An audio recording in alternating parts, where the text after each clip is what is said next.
What's up, everybody, and welcome to ITG Daily, the show that brings you the hottest in gaming news. I'm Drew Bosley. You can find me on Twitter at ArtisticGamer28, and that's the one, the only is Scott Savage. You can find him on Twitter at Savage. Scott, happy Monday. Oh yeah, no, we're back into another one. It's getting a lot colder as the day goes. Oh, dude, isn't it? You can tell winter's just upon us. Not just from the games, but from the weather as well. Because we got an influx of games and a lot of things going on, where you can always join us live over at twitch.tv/theofficialITG, as well as Inside the Game Official on YouTube. Somebody giving me my name back. Scott, we need it back. I don't know who's got it, but I want it. And if you can't join us live, hit us up later. InsideTheGame.ca, podcast services and TV streaming networks around the globe. Dude, are you ready for this? Halo hits massive numbers ahead of Halo Infinite's release. Was Naughty Dog's next title just leaked? And when can we play Elder Scrolls 6? Oh, if we have any sort of information on that one, that's going to be a hot topic right there. Don't get your hopes up. We'll talk about it, but we'll get there. Let's start with Halo, as Halo hits 81 million copies sold ahead of Halo Infinite's release. This comes from Eddie McCuck over at GameSpot. Ahead of Halo Infinite's release in December, Microsoft has announced new statistics about the sci-fi shooter series that speak to its size and scale. More than 81 million Halo games have been sold since the franchise debuted in November 2001. Scott, you were there day one, buddy. I believe I was at the age of 9 years old, slaying the Covenant Horde. Absolutely. Microsoft did not provide a sales breakdown by game, but the company said 2005's Halo 5 Guardians was the biggest Halo launch to date. That's I don't know how I feel about that one, dude. How do you like, you know what I mean? That's a very surprising one, yeah, considering just how well anticipated Halo 2 and 3 were. Absolutely. And then I think it's more on the reception side, I think, of Halo 5 is where it went south for them. But yeah, I think they're about to pick it all up here with Halo Infinite. But for comparison, Activision has sold more than 400 million copies of Call of Duty games, while the GTA series has surpassed, are you ready? 355 million units sold. And the Halo series is exclusive to Xbox platforms and PC, while those franchises are multi-platform. So I guess there is that, keep that in mind. Microsoft also announced that Halo has generated more than $6 billion in worldwide product sales. Holy dude. But that's with figures. Surely it includes merchandise as well. Additionally, Microsoft said that it has more than 3 million people played Halo, the Master Chief Collection on Xbox One and PC during launch week. This is presumably a reference to each game's respective launch weeks, as the game launched on Xbox One in 2014 and PC in 2019. Dude, that was 5 years later? I'm surprised it's that long. That's that shocking, took quite a long time. That's absolutely not how we get releases now usually, but no. Oh, that's a huge amount of people playing these games because there's nothing quite like Halo. You know, we joke around with some other games, but it's not Splitgate. Halo. Splitgate. Yeah, I'm calling it. I didn't want to say it. I'll call it out. It's Splitgate. They are fans of Halo, fans of Portal, and they meshed the two together. And you know what? It works. Congrats to them. Yeah. So 1047 Games, like, they just came up with a great thing that worked, right? Let's take what people love and let's mix our own. It's kind of like, dude, my idea right now is just kind of what I want. As I want Green Hell meets Ghost Recon. That's what I want. Put those two together and I'm in love, man. Like, I can't. That's what I want to do. I'm not a game dev. I'm just a guy who plays it and talks about games for a living.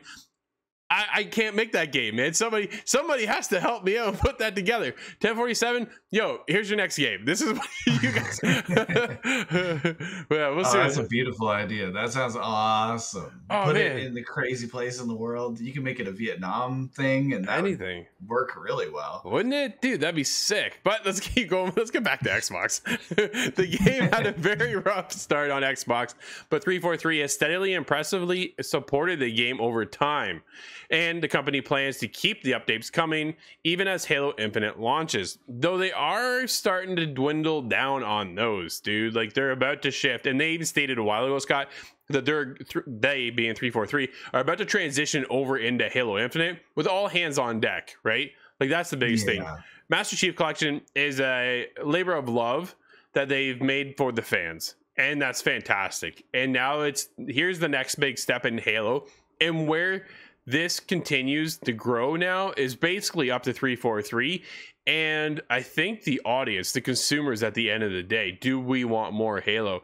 And if there's so many people playing the Master Chief Collection, I have to think there's a ton of people who want to continue with the fandom for Halo Infinite and keep that alive and keep that community growing, right? I think that's only going to get bigger. This is now, I feel like we're into the next iteration and the next generation of Halo.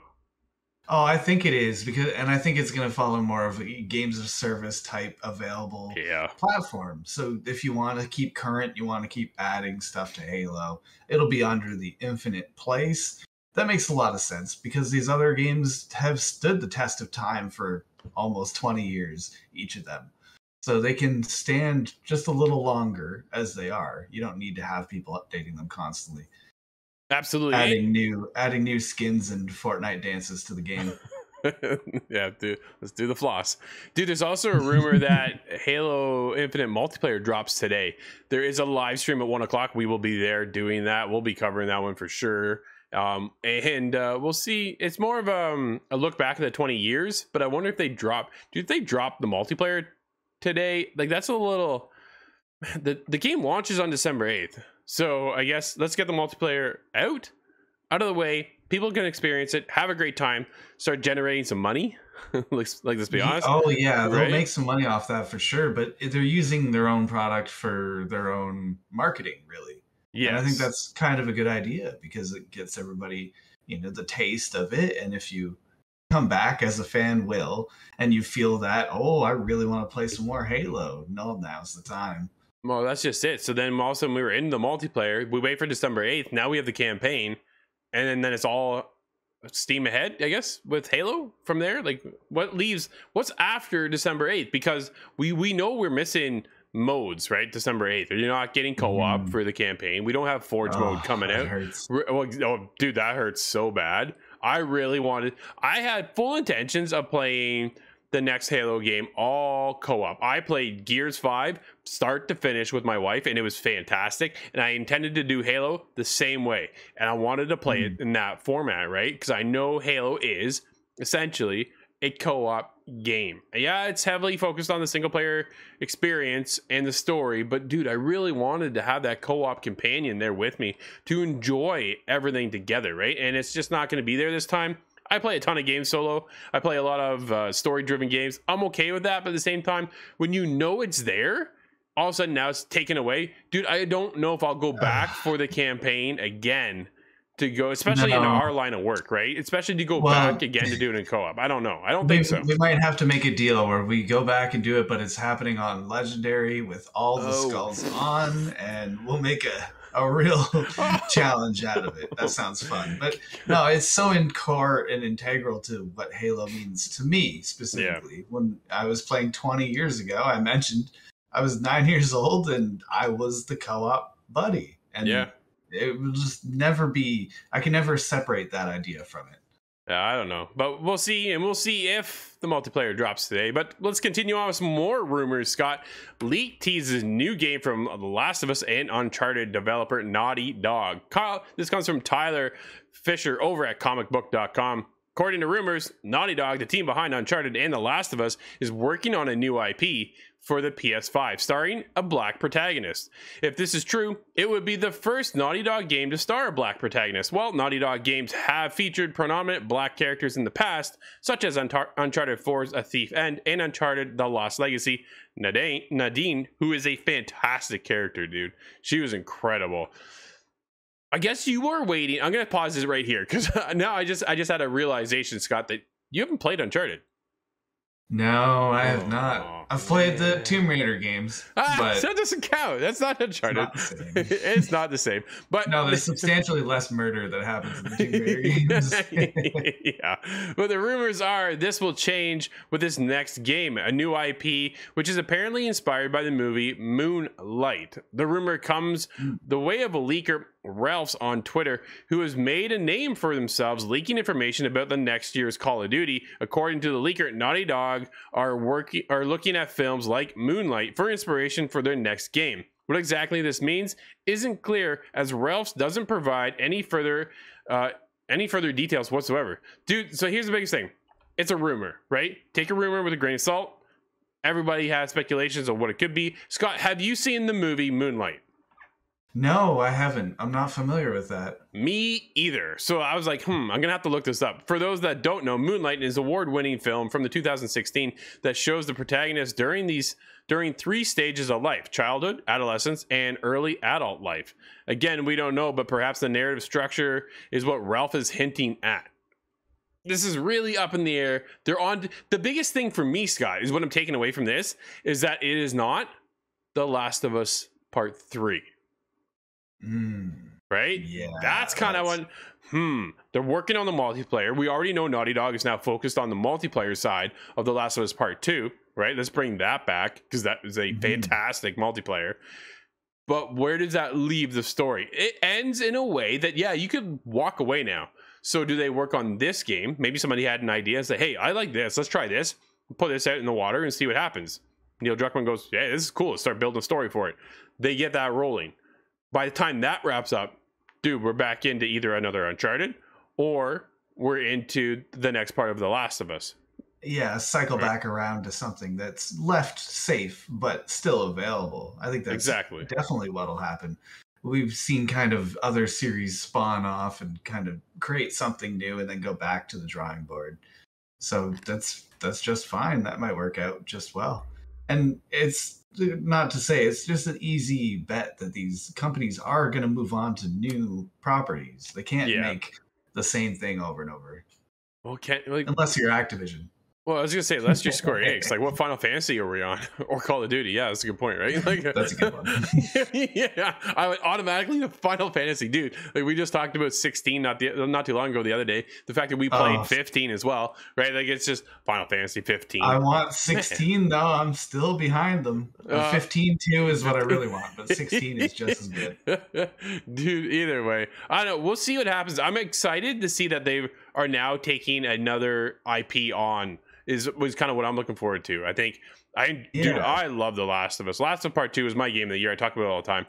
I want to see them do something else now, right? And I think as Naughty Dog has matured over the years, they've done 4 Uncharted games, plus Lost Legacy was an extension of Uncharted 4. It was a little, I shouldn't say a little, I think it's probably about a 10 to 15 hour DLC. Like, dude, that was pretty long. Oh, damn. That is a big one. I had a great time. I thought it was fantastic. So for them now to move on, they went into the Last of Us series, right? They've done that. Like, okay, cool. Let's get into some new ideas. You want to keep everybody's creative juices flowing. And if you keep going IP after same IP after same IP, like I would feel personally, man, we're doing this again. Like, really? Yeah, we get a little stale. Exactly. But yet you see Infinity Ward, Treyarch doesn't like. Dude, it's Call of Duty, Call of Duty, Call of Duty, Call of Duty. This is what they do. And every sports development ever. Oh, man. MLB The Show, Madden, NHL. It's the same thing over and over and over. Like, I wonder if you work on these titles, hit us up, the official ITG. Let us know. Do you burn out from working on these titles? So hit us up on Twitter. I'd love to hear from you. Or hit me up, ArtisticGamer28 or Scott Savage.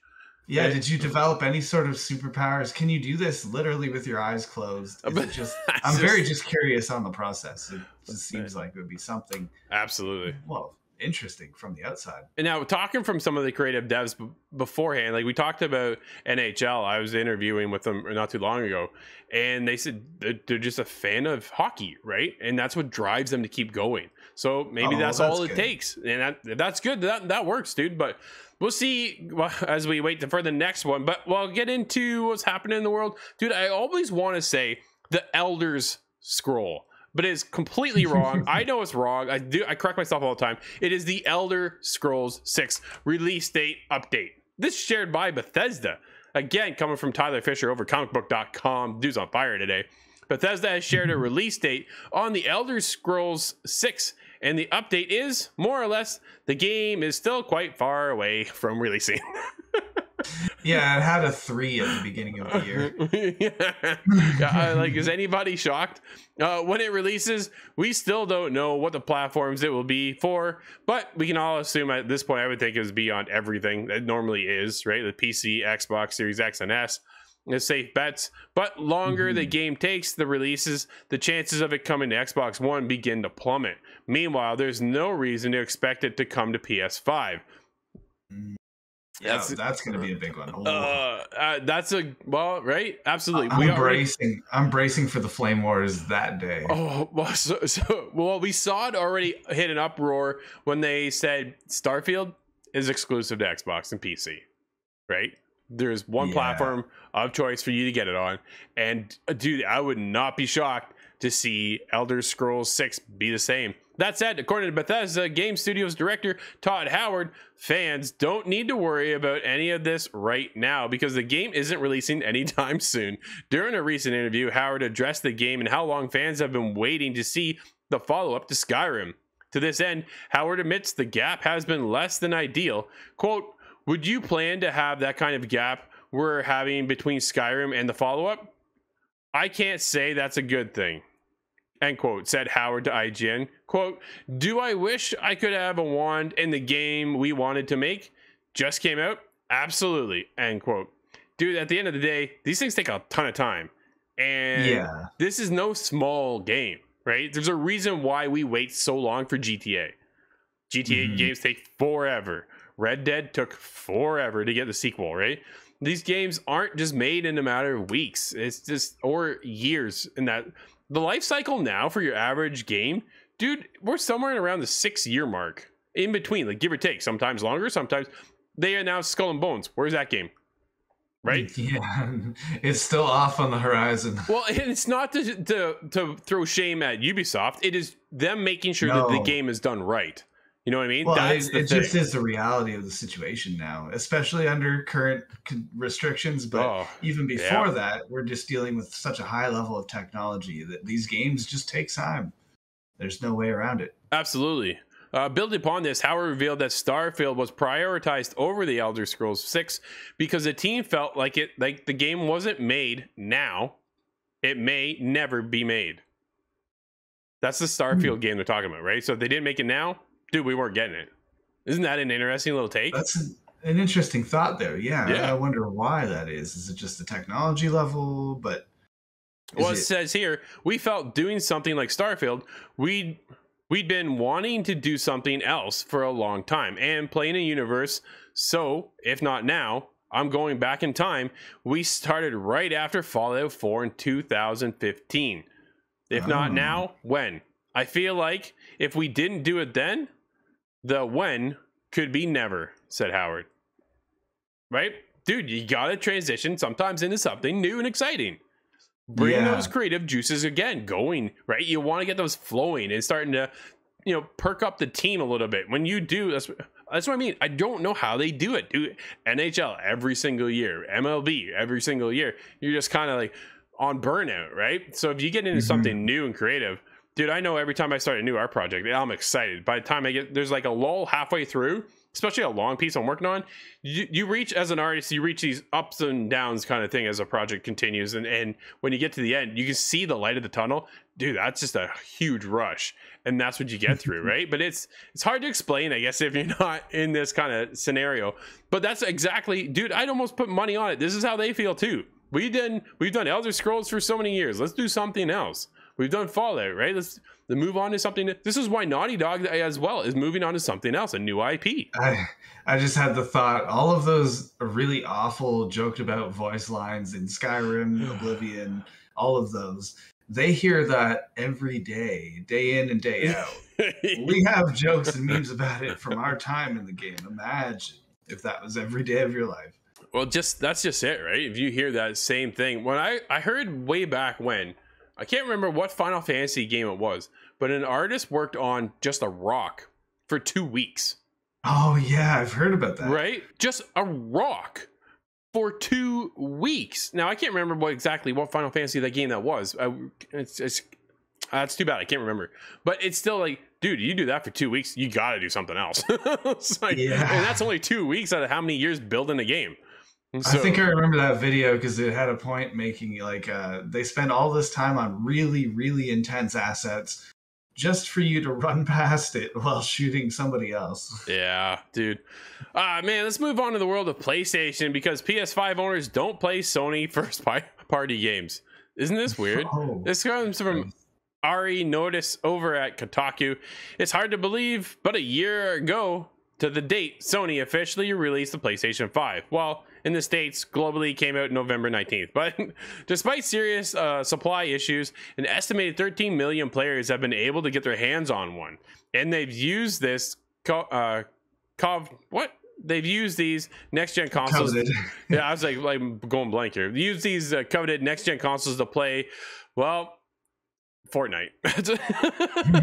I'm just like, okay, so here's the breakdown of what's going on. They buttery, soft, smooth right now. Oh man, they played Fortnite, Call of Duty, Black Ops Cold War. Dude, we like that one. That was a good one. FIFA 21, NBA 2K21, Assassin's Creed Valhalla, Destiny 2, MLB The Show 21. There's a PlayStation title. Marvel Spider-Man Miles Morales. That's another PlayStation title. A lot of M's there. Oh man, it's already been a long day, I guess. Demon Souls, and then NBA 2K22. So there's 3 titles there for PlayStation out of 10. Oh man, yeah, that's a little surprising, but I think that just illuminates that they need to step up their first party development game. That's very unfair to say. I don't think they're stagnant or anything, but not at all, dude. They have some of the best first party titles around, let's be honest. So where's God of War? Well, let's take a look. Let's look at the games we have here, right? Fortnite, game of service. Call of Duty, not so much, to be honest. FIFA, NBA, those games right there. Those 3 games, Fortnite, FIFA, and Call of Duty or NBA, keep people coming back, right? Miles Morales is on there, but that's a one and done kind of thing. You finish that game, you're done. MLB The Show, that will keep you going for a long time. Demon Souls, if you're like me, you'll never finish that game. Yeah, some people are actual masochists and enjoy that repeatedly, but that's rare. That's just it. So you take a look at the lineup, and you're kind of going, well, maybe I'm not that surprised. Fortnite being on the top is a games of service model, and it really thrives on the younger generation, I think, at this point, and keeps that property going and thriving, dude, because there's so many still playing that game. Not for me, but some caveats. The ranking is based on a cumulative hours played across the player base, not a total number of players. According to Ryan, PS5 players clocked a cumulative 4.6 billion hours. Dude, that's a ton of time. Data is also tallied from November 12th, 2020 through to September 30th, 2021, precluding some big late September and early October releases from making the cut. Of course, games like Kena Bridge of Spirits, Deathloop likely would have ranked as well as Back 4 Blood could have been on there too, right? Dude, Kena Bridge of Spirits is a fantastic game. If anybody has not played that game, I highly recommend it. It's probably up there with my top game of the year this year. Yeah, I'm very curious to see more of that one, but it's just not something I have access to. You're missing out, dude. And of course, there's Ratchet and Clank and Returnal. It's not like they don't have good games, dude. They have fantastic games. But I'm part of me is surprised and part of me is not that Fortnite is kind of the leader. Yeah, no, that's a big one. There's always going to be people. I wonder how long Fortnite will exist in its current form. It's almost like an MMO at this point where it just will never fade. It's kind of right. You make a good point, Scott. I'm surprised. We've said it's starting to taper down, but I was on Twitch today, dude. There's like over 100,000 people watching still. Holy. Right. So I don't know if a tournament was going on or what was happening, but there's something there that people were still going back to watch Fortnite, and it's just. man, it keeps going. It's the game that will never end. And I wonder how long, like you say, how long can this go on for? We saw the rise of PUBG, and in certain areas of the world, dude, it's still popular as all anything, right? But in our sector of the woods, it's kind of tallied off and Fortnite's taken over. So I'm curious to see how much longer is Fortnite around for, or do they move into Fortnite 2? Scott, that's going to wrap up today's show. Everybody, thank you for hanging out with us. And of course, you can always follow this. This has been ITG Daily. I'm Drew, that's Scott. We'll see everybody tomorrow inside the game.